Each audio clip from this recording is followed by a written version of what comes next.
everyone, so today's video is gonna be a tutorial on me making some of these fairy garden forest cows. I don't really know what you could call them, but they have wings and they have mushrooms and moss and flowers on them. That's what's gonna be on them.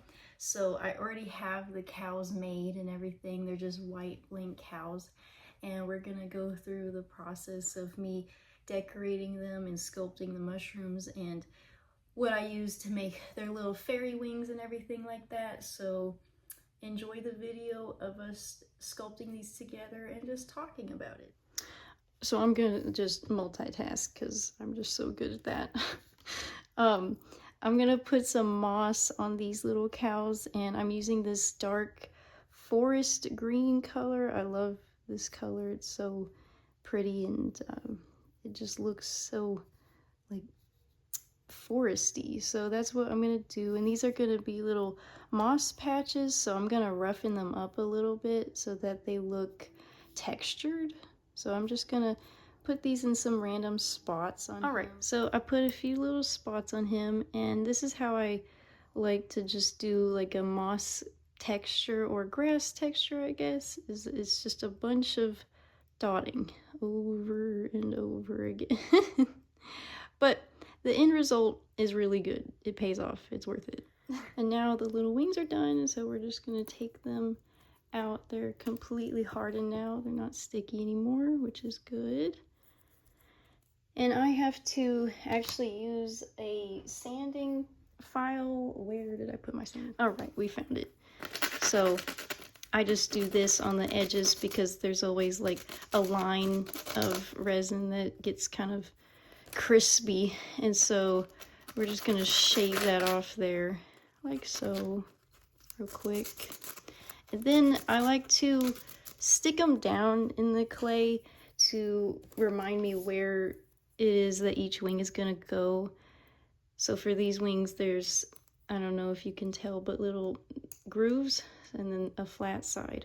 So the grooves is what I want to be facing out like this. That's just what I like better. And so if they were to go onto our little cow here, I'd want it to be like this. I mean, we could have it be, I don't know. I think that would look better. I think so. So I just stick them down in the clay for now to kind of tell me where I would have them at. Ooh, I like that. I like that. Yeah. See, this is why I like to just create as I go.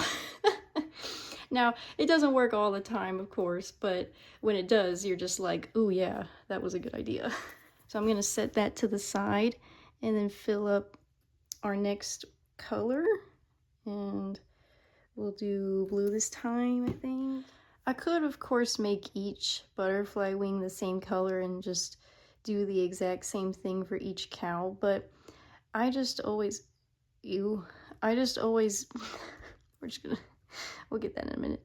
I just always like to do something different for each one because they are all unique. And the same thing goes for the little cows' details or even their colored spots that I do on them. I like to just make everything different and unique, and it makes each sculpture of mine a one of a kind in its own way, even if it is a cow in, you know, the same form or style like I do. They're all different, and I think that's what people love to collect about them, is that you want to have your own special sculpture that speaks to you. At least that's what I've heard and seen in people that have just been in awe of my sculptures and just like gravitated to them in such a loving way, you know? All right, so we have all our cows with our moss on them, and I'm just gonna go ahead and start making some little mushrooms for them. I've got some, excuse me, I've got some tan clay here, or I guess flesh colored clay, I guess you could say. I think it looks best for the mushrooms. I'm gonna make them be the classic red mushrooms, so I'm gonna make them somewhat tiny, so I need little tiny balls for the stems. And I'm probably gonna do, I don't know, maybe like 3 of these and then a different kind of mushroom for some other areas on the cow, so we'll see how that goes. Right now I'm just pinching off the little pieces for the stems and rolling them kind of in a cone shape on my mat here so that they end up like this. We're gonna curve them once they have the top of the mushroom. So here's some of the red clay, and I'm just gonna eyeball how much I would need for each top of the mushroom. So I start off with little balls like this, and then usually I have to get like this size of a dotting tool, and I just press it on there, and I press the edges of the clay, not the top of the clay, so it kind of hugs the ball of the tip of the tool, of the dotting tool. So it looks like a hat almost, I guess you could say. So it's thinner at the edges than it is at the top, if that makes sense. I'm not sure if that makes sense, but that's the best way I can describe it to you guys. And then I just press it on there and it sticks. It kind of, I like how it kind of does like an oval shape there once you kind of press it, so it looks like it's got movement. And this is what I do. And then how I'm going to stick it on there is with some of the Sculpey glue adhesive. So first I'm going to make all these mushrooms and then we'll glue them on there together. Right, so I've got all these little mushroom pieces. I might add more later, but for now I'm just going to start putting them on my cows. And this is the adhesive that I was talking about. It's just for Sculpey. So we're gonna just put a little bit. You don't really need much. I think I might put one right here by the wing. I think I might put one by its ear and horn. We'll just do 3 for now and see how that looks. This is just literally how I figure out what I like for my sculptures. I just work as I go. And that one can go right there. And then we can just bloop that one on there. I just wanted them to look like they were kind of growing on the cows, because they're fairy cows, and I wanted them to look, whoop, I lost an ear. I wanted them to look like they were in the forest and everything, so I wanted it to be everything forest-like. So sometimes you gotta use tools to place things where they want, because they don't always want to stay, but that's okay. All right, so I think I like this, and I might do one red little mushroom in the back of it. I don't know, I think 3 is good enough actually.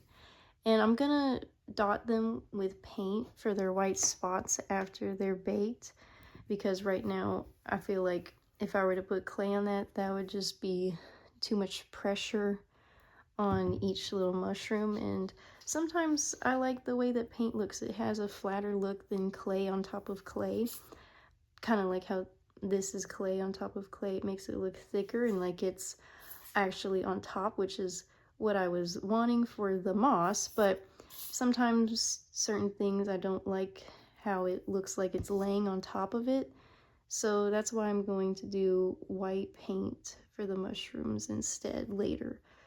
But I can see the vision right now, so that's all that matters. So I'm gonna make 3 more. So once we have those done, I'm gonna use some darker clay and some of that light tan for the red mushrooms, and I'm gonna mix that together because for these ones I like them to be on the all brown side, and I just want it to be a lighter brown and a darker brown. I just like the way that that looks.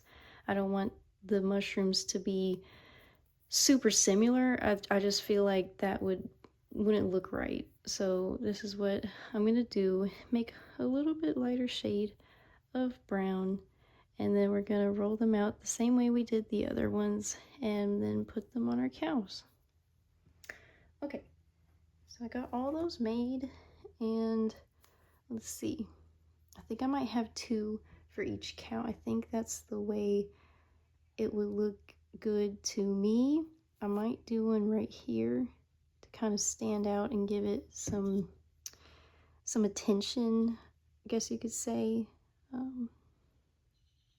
so that it's like, you know, it has something on its hoof, because he's so sassy with his hooves crossed. And then we can have one hiding back here. I always like to do like little details about my sculptures where it's like, I don't know, like just something hidden where it's like, oh, there's more to it on the back. Like, I don't want to just leave the back empty and blank and boring, you know what I mean? Like, it's those subtle details that really like speak to me about, oh, there's actually care put into this. That's how I see it. I don't know if anybody else would see it that way, but that's how I like to look at it.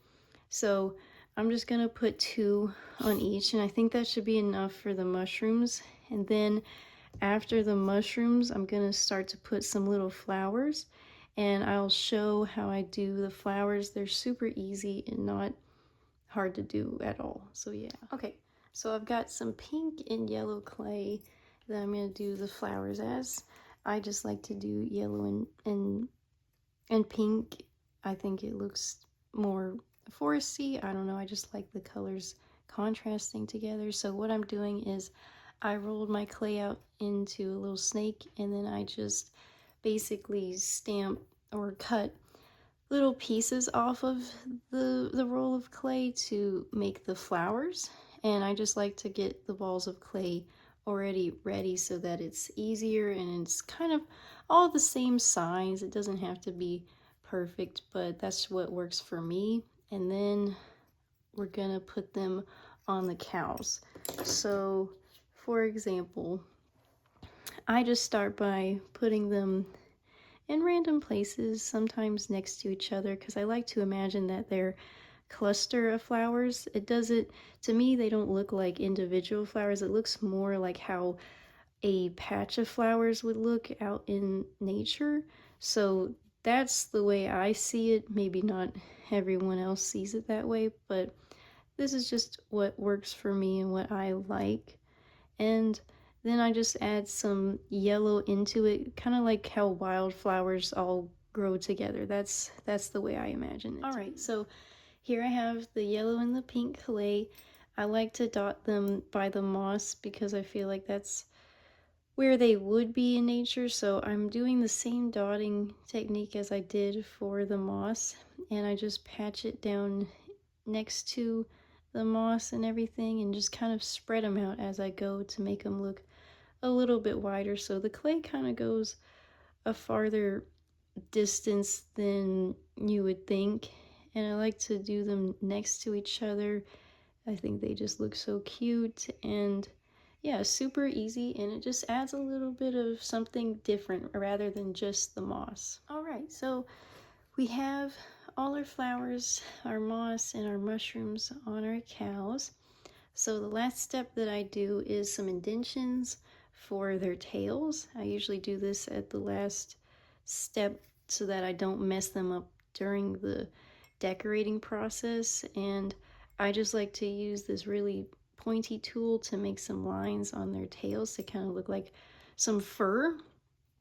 And then I do it to their hooves. I make a line down the hoof and then all the way down like this. And later on, I go back after they're baked and everything, and I paint them brown to make them look actually like their feet instead of just the white clay. So this is how I just give them some extra little details that I like on them. And this is also the time that I go back and make sure that there's no other indentions on them, usually for my nails that cut into the clay all the time. That happens. So yeah, here we have our cow, and I'm gonna take their little wings off to bake them, of course. So once that is done, I will show you the finished product. Right, so my cows are baked and they're all ready to be resined. Well, they have to be painted first before they get resined. First, they actually have to get cleaned up because they're kind of dirty, but that's normal. So that's the first step after they're baked, is cleaning, painting, and then resining. So here I was just going to show everything on them that's baked and what they look like. So they're much more durable to pick up than whenever they're squishy clay. So you don't have to be as I guess gentle. You still have to be gentle, but, and sometimes these little mushroom pieces or little tiny thin pieces on sculptures like to break off or fall, even whenever they are baking in the oven and you just don't know it. That's fine. I just use super glue to put them back on, and then once they're resined, everything is fine. So I already glued on their wings and everything, and I just wanted to show what they would look like when they're done. I think they'll look even better when they have their spots and everything like that. And then the resin just brightens them up, and it just makes them look glossy and shiny and just kind of like ceramics. That's the best way I think to describe it, that they look like. I just love the way that they turned out right now. So I can't wait to see them when they're finally done, and I hope you enjoyed watching this video with me and coming along with me for the tutorial on these guys. I want to do more tutorials like these, so please join me on this journey as we sculpt together and build together and learn. So thank you. Bye.